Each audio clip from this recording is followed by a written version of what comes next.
नमस्कार दोस्तों, आपका स्वागत है गणित के गुरुजी यूट्यूब एजुकेशनल चैनल पर। दोस्तों, आज का जो वीडियो है वह है स्पीडी की रिवाइज योरसेल्फ रेलवे सामान्य विज्ञान वॉल्यूम 2 पर आधारित। दोस्तों, यह स्पीडी की 2023 की न्यू एडिशन की बुक है।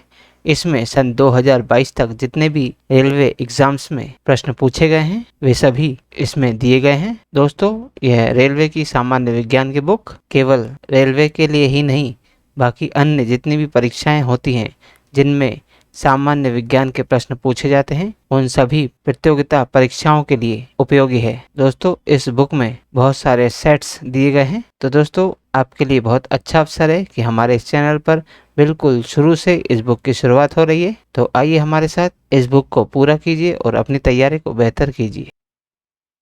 तो दोस्तों, आज हम करेंगे स्पीडी की वास्तुनिष्ठ सामान्य विज्ञान रिवाइज योरसेल्फ सेट नंबर 1। तो चलिए दोस्तों फिर शुरू करते हैं। दोस्तों, पहला प्रश्न है, एस्टिग्मेटिज्म एक बीमारी है। कानों की, आंखों की, नाक की या गले की? तो दोस्तों, एस्टिग्मेटिज्म आंखों की एक बीमारी है। अगला प्रश्न, प्रश्न नंबर 2, विश्व स्वास्थ्य दिवस कब मनाया जाता है? दोस्तों, विश्व स्वास्थ्य दिवस 7 अप्रैल को मनाया जाता है।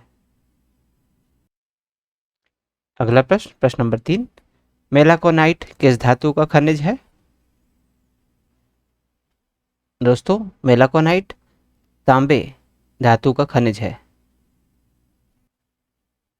अगला प्रश्न, प्रश्न नंबर 4, किस अम्ल का उपयोग सीसा संचायक बैटरी में किया जाता है?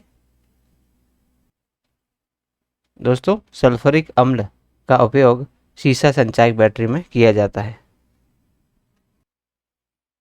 अगला प्रश्न, प्रश्न नंबर 5, मनुष्य के शरीर में कितना लीटर रुधिर होता है? दोस्तों, मनुष्य के शरीर में 5 से 6 लीटर रुधिर होता है। अगला प्रश्न, प्रश्न नंबर 6, विद्युत धारा का चुंबकीय प्रभाव सर्वप्रथम किसके द्वारा अवलोकित किया गया? दोस्तों, विद्युत धारा का चुंबकीय प्रभाव सर्वप्रथम ऑस्ट्रेड द्वारा अवलोकित किया गया। अगला प्रश्न, प्रश्न नंबर 7, न्यूरॉन किसकी इकाई है?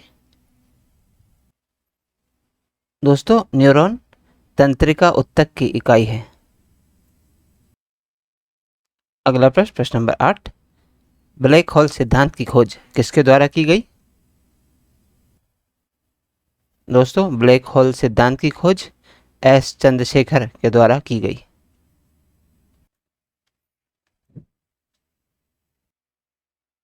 अगला प्रश्न, प्रश्न नंबर 9, शरीर में हीमोग्लोबिन का कार्य क्या है?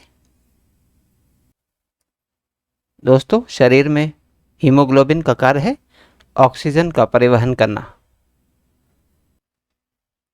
अगला प्रश्न, प्रश्न नंबर 10, रेडियोधर्मी तत्व जिसका भारत में विशाल भंडार पाया जाता है वह कौन है?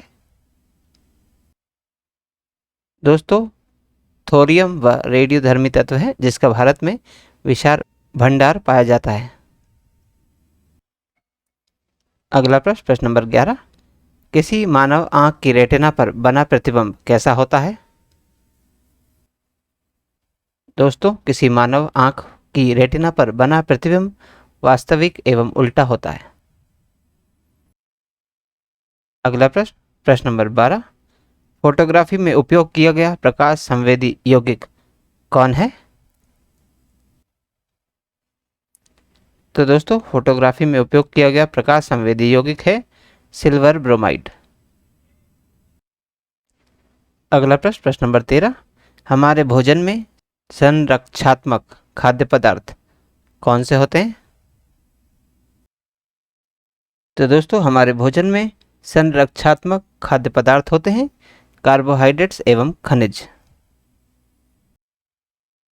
अगला प्रश्न, प्रश्न नंबर 14, 1 ग्राम वाले पदार्थ का तापमान 1 डिग्री सेल्सियस बदलने के लिए आवश्यक ऊष्मा की मात्रा को क्या कहते हैं? दोस्तों 1 ग्राम वाले पदार्थ का तापमान 1 डिग्री सेल्सियस बदलने के लिए आवश्यक ऊष्मा की मात्रा को विशिष्ट ऊष्मा कहते हैं। अगला प्रश्न, प्रश्न नंबर 15, पीतल किसका मिश्रण है? दोस्तों पीतल तांबे और जस्ते का मिश्रण होता है। अगला प्रश्न, प्रश्न नंबर 16, टांका यानी कि शोल्डर किसका मिश्रण होता है? तो दोस्तों टांका यानी कि शोल्डर सीसा और टिन का मिश्रण होता है। अगला प्रश्न, प्रश्न नंबर 17, सोडा वाटर बनाने के लिए कौन सी गैस प्रयुक्त की जाती है? दोस्तों सोडा वाटर बनाने के लिए CO2 गैस प्रयुक्त की जाती है। अगला प्रश्न, प्रश्न नंबर 18, वह उपकरण जो विद्युत ऊर्जा को यांत्रिक ऊर्जा में बदलता है क्या कहलाता है? दोस्तों वह उपकरण जो विद्युत ऊर्जा को यांत्रिक ऊर्जा में बदलता है विद्युत मोटर कहलाता है। अगला प्रश्न, प्रश्न नंबर 19, गतिज ऊर्जा का अभिव्यंजक क्या है? दोस्तों गतिज ऊर्जा का अभिव्यंजक है ½mv²। अगला प्रश्न, प्रश्न नंबर 20, प्रतिध्वनि किस कारण सुनी जाती है? दोस्तों प्रतिध्वनि ध्वनि तरंगों के परावर्तन के कारण सुनी जाती है। अगला प्रश्न, प्रश्न नंबर 21, पानी से भरे एक बर्तन में बर्फ का एक टुकड़ा तैर रहा है, पूरी बर्फ के पिघलने पर बर्तन का जल स्तर कैसा रहेगा? तो दोस्तों पानी से भरे एक बर्तन में बर्फ का टुकड़ा तैर रहा है, पूरी बर्फ के पिघलने पर बर्तन का जल स्तर अपरिवर्तित रहेगा। अगला प्रश्न, प्रश्न नंबर 22, दो समांतर दर्पणों के बीच धातु के एक गोले को रखा जाता है, इससे बने प्रतिबिंबों की संख्या कितनी होगी? दोस्तों दो समांतर दर्पणों के बीच धातु के एक गोले को रखा जाता है, इससे बने प्रतिबिंबों की संख्या असंख्य होगी। अगला प्रश्न, प्रश्न नंबर 23, सार्स बीमारी में अक्षर A किसे निरूपित करता है? दोस्तों सार्स बीमारी में अक्षर A एक्यूट को निरूपित करता है। दोस्तों सार्स का फुल फॉर्म होता है सर्वर एक्यूट रेस्पिरेटरी सिंड्रोम। अगला प्रश्न, प्रश्न नंबर 24, डिप्थेरिया बीमारी किसे प्रभावित करती है? दोस्तों डिप्थेरिया बीमारी गले को प्रभावित करती है। अगला प्रश्न, प्रश्न नंबर 25, सरल यांत्रिक लाभ वाले लीवर में क्या होता है?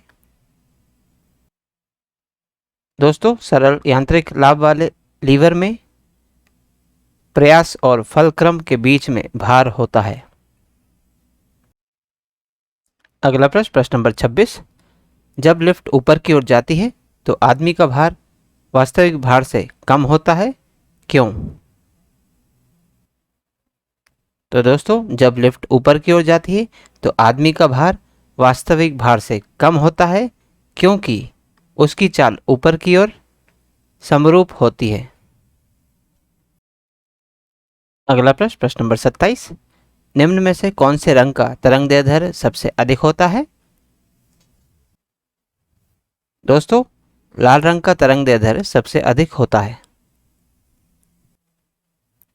अगला प्रश्न, प्रश्न नंबर 28, 1 माइक्रोन किसके बराबर होता है? दोस्तों 1 माइक्रोन 0.001 मिलीमीटर के बराबर होता है।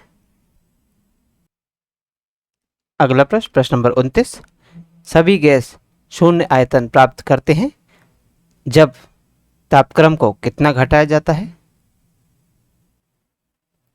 दोस्तों सभी गैस शून्य आयतन प्राप्त करती हैं जब तापक्रम -273 डिग्री सेल्सियस घटाया जाए। अगला प्रश्न, प्रश्न नंबर 30, एसिड यानी कि अम्ल बदलता है? दोस्तों, एसिड यानी कि अम्ल नीले लिटमस को लाल में बदल देता है। अगला प्रश्न, प्रश्न नंबर 31। चीनी के घोल में तापक्रम बढ़ाने पर चीनी की विलेयता कैसी होती है? दोस्तों, चीनी के घोल में तापक्रम बढ़ाने पर चीनी की विलेयता बढ़ती है। अगला प्रश्न, प्रश्न नंबर 32। कार्बन का शुद्धतम रूप कौन सा है? दोस्तों, कार्बन का शुद्धतम रूप हीरा है। अगला प्रश्न, प्रश्न नंबर 33। निम्नांकित में कौन सा तत्व कार्बनिक यौगिकों में मौजूद रहता है? तो दोस्तों, कार्बन वह तत्व है जो कार्बनिक यौगिकों में मौजूद रहता है। अगला प्रश्न, प्रश्न नंबर 34। कौन सी गैस का आवरण सूर्य से निकली पराबैंगनी विकिरण को अवशोषित करता है? दोस्तों, ओजोन गैस का आवरण सूर्य से निकली पराबैंगनी विकिरण को अवशोषित करता है। अगला प्रश्न, प्रश्न नंबर 35। मायोपिक आंख किसके प्रयोग द्वारा ठीक की जा सकती है? दोस्तों, मायोपिक आंख अवतल लेंस के प्रयोग द्वारा ठीक की जा सकती है। तो दोस्तों, आज की इस प्रश्नावली में कुल 35 प्रश्न थे जो हमारे द्वारा पूर्ण कर लिए गए हैं। यदि आप इसका PDF चाहते हैं तो आप हमारे टेलीग्राम चैनल से जुड़ सकते हैं। दोस्तों, हमारे टेलीग्राम चैनल में हमारे इस YouTube चैनल के सभी वीडियोस की PDF मुफ्त में अवेलेबल है, तो आज ही जाइए और तुरंत ज्वाइन कीजिए और सभी वीडियोस की सभी PDF को मुफ्त में डाउनलोड कीजिए और अपनी तैयारी को बेहतर बनाइए। और दोस्तों, यदि आप इस चैनल पर नए हैं तो चैनल को सब्सक्राइब कीजिए, वीडियो को लाइक किया कीजिए और इसे अन्य लोगों के साथ भी शेयर कीजिए। तो दोस्तों, मिलते हैं हम अगली वीडियो में अगली प्रश्नावली के साथ। तब तक के लिए नमस्कार।